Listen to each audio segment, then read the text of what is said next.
Assalamualaikum warahmatullahi wabarakatuh.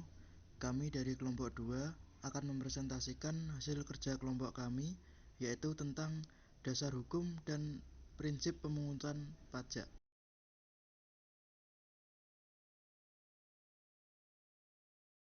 Sebelum masuk ke materi, saya akan memperkenalkan anggota dari kelompok 2. Yang pertama, yaitu Muhammad Firman Alif Irawan. Yang kedua, Galih Dwiki Satrio. Yang ketiga, Risma Dwi Antika. Yang keempat, Sahrul Muiz. Dan yang kelima, Nadia Teresa.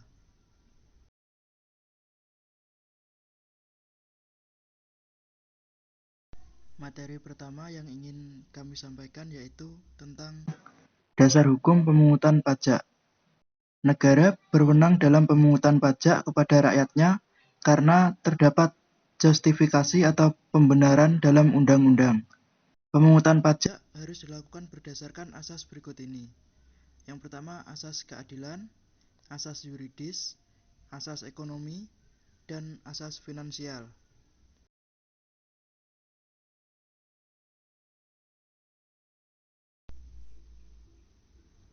Asas keadilan. Asas keadilan sebagai asas yang harus mendasari hukum pemungutan pajak yang dilakukan negara. Pemungutan pajak yang dikatakan adil dapat dijelaskan dengan beberapa teori berikut ini. Yang pertama, teori asuransi. Berdasarkan teori asuransi ini, fiskus berwenang memungut pajak dari penduduknya, karena negara dianggap seperti perusahaan asuransi.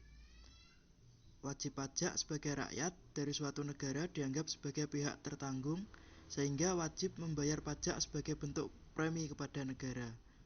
Namun teori ini memiliki dua kelemahan, yaitu yang pertama, negara tidak akan memberi ganti rugi jika wajib pajak menderita kerugian jiwa atau harta benda. Yang kedua, negara sebagai penerima pajak tidak memberikan kontraprestasi secara langsung kepada wajib pajak sesuai dengan pengertian pajak itu sendiri. Yang kedua, teori kepentingan. Teori ini menekankan pada keadilan dan keabsahan pemungutan pajak berdasarkan kepada besar kecilnya kepentingan masyarakat dalam suatu negara. Masyarakat membutuhkan keamanan, kenyamanan, fasilitas umum, fasilitas sosial, sarana dan prasarana sosial ekonomi, seperti rumah sakit, sekolah, jembatan, jalan, dan sebagainya. Masyarakat banyak membutuhkan kepentingan yang diberikan negaranya.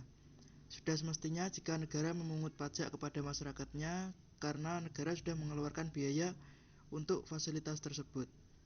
Kelemahan pada teori kepentingan adalah tidak ada standar atau pedoman baku yang dapat mengukur kepentingan seseorang yang membayar pajak besar dengan yang membayar pajaknya kecil dan orang yang tidak membayar pajak. Teori ketiga yaitu teori bakti. Teori ini menganjurkan untuk membayar pajak kepada negara sebagai rasa bakti kepada negara. Yang keempat yaitu teori gaya pikul. Keadilan dan kebenaran negara dalam memungut pajak dari warganya didasarkan pada kemampuan dan kekuatan setiap pribadi masyarakatnya, dan bukan pada besar kecilnya kepentingan tiap-tiap penduduk seperti pada teori kepentingan. Kemampuan dan kekuatan dari pribadi dan suatu entitas yang membayar pajak merupakan kemampuan dan kekuatan untuk memperoleh penghasilan, harta kekayaan, dan konsumsi dengan tujuan dari itu adalah dapat menghidupi diri sendiri dan kemampuan untuk memikul beban kehidupan lainnya. Teori kelima yaitu teori gaya beli. Teori ini memandang fungsi pemungutan pajak sebagai suatu cara memanfaatkan gaya beli dari masyarakat untuk kepentingan menjalankan fungsi pemerintahan dan negara dalam menyalurkannya kembali ke masyarakat dalam bentuk pemberian fasilitas sosial, ekonomi, pertahanan, dan keamanan dengan maksud untuk memberikan rasa adil, aman, dan sejahtera bagi masyarakat. Yang keenam, teori pembangunan. Untuk Indonesia, justifikasi yang paling tepat adalah pembangunan. Pajak dipungut negara untuk kepentingan pembangunan.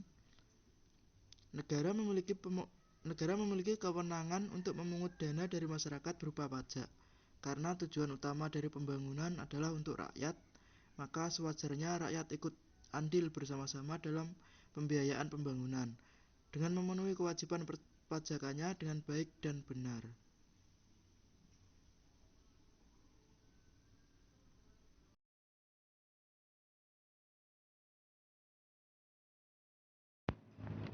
Asas yuridis.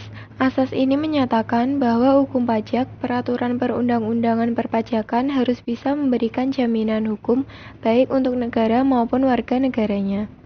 Pajak merupakan beban yang harus dipikul rakyat untuk kepentingan negara.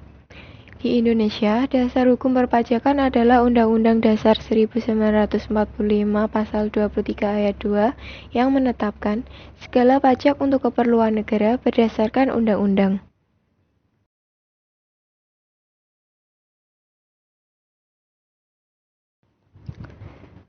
Asas ekonomis.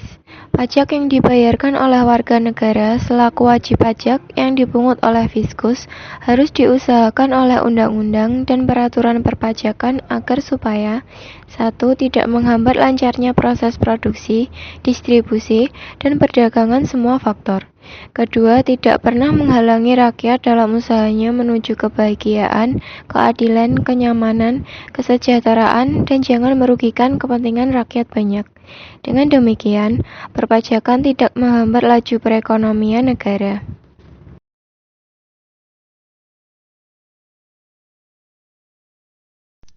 Asas finansial. Pajak sebagai penerimaan negara yang menjadi primadona yang digunakan untuk membiayai pemerintah di dalam menjalankan fungsinya dan untuk tujuan mensejahterakan masyarakat.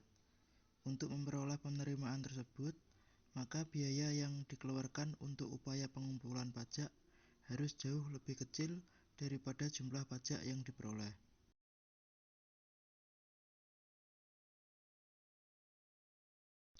Prinsip pemungutan pajak. Pemungutan pajak pada mulanya diwarnai dengan bentuk-bentuk penindasan dan kesewenangan penguasa hanya untuk kesenangan penguasa semata. Seiring perkembangan zaman, membuat orang lebih menghargai hak asasi manusia.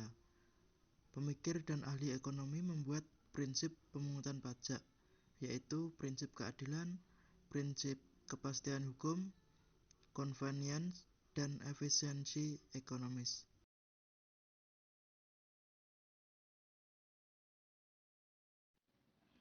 Prinsip keadilan dan pemerataan (equality) merupakan prinsip pemungutan pajak yang mengetengahkan keadilan berdasarkan keadaan atau kondisi wajib pajak, di mana bukan berarti sama besaran jumlah membayar pajak untuk semua wajib pajak, tetapi sesuai dengan kemampuan wajib pajak.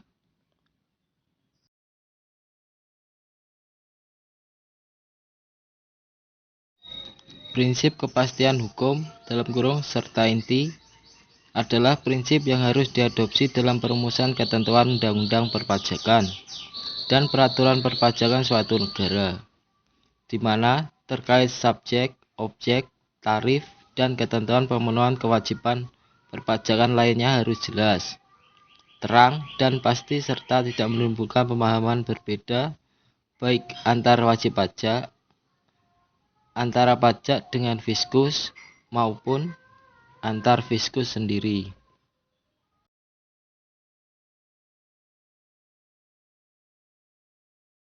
3.2.3 Convenience.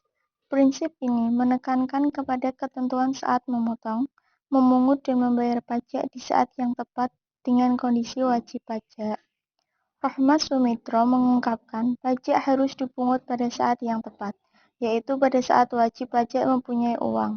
Misalnya, karyawan lebih mudah membayar pajak pada saat mereka menerima gaji. Petani lebih mudah membayar pajak setelah panen.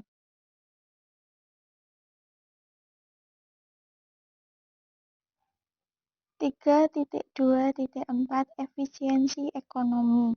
Prinsip efisiensi ekonomi adalah prinsip di mana pemungutan pajak oleh negara tidak menimbulkan permasalahan lain dan harus mampu mencapai tujuan pemungutan pajak tanpa biaya yang besar yang mengakibatkan tujuan tidak tercapai.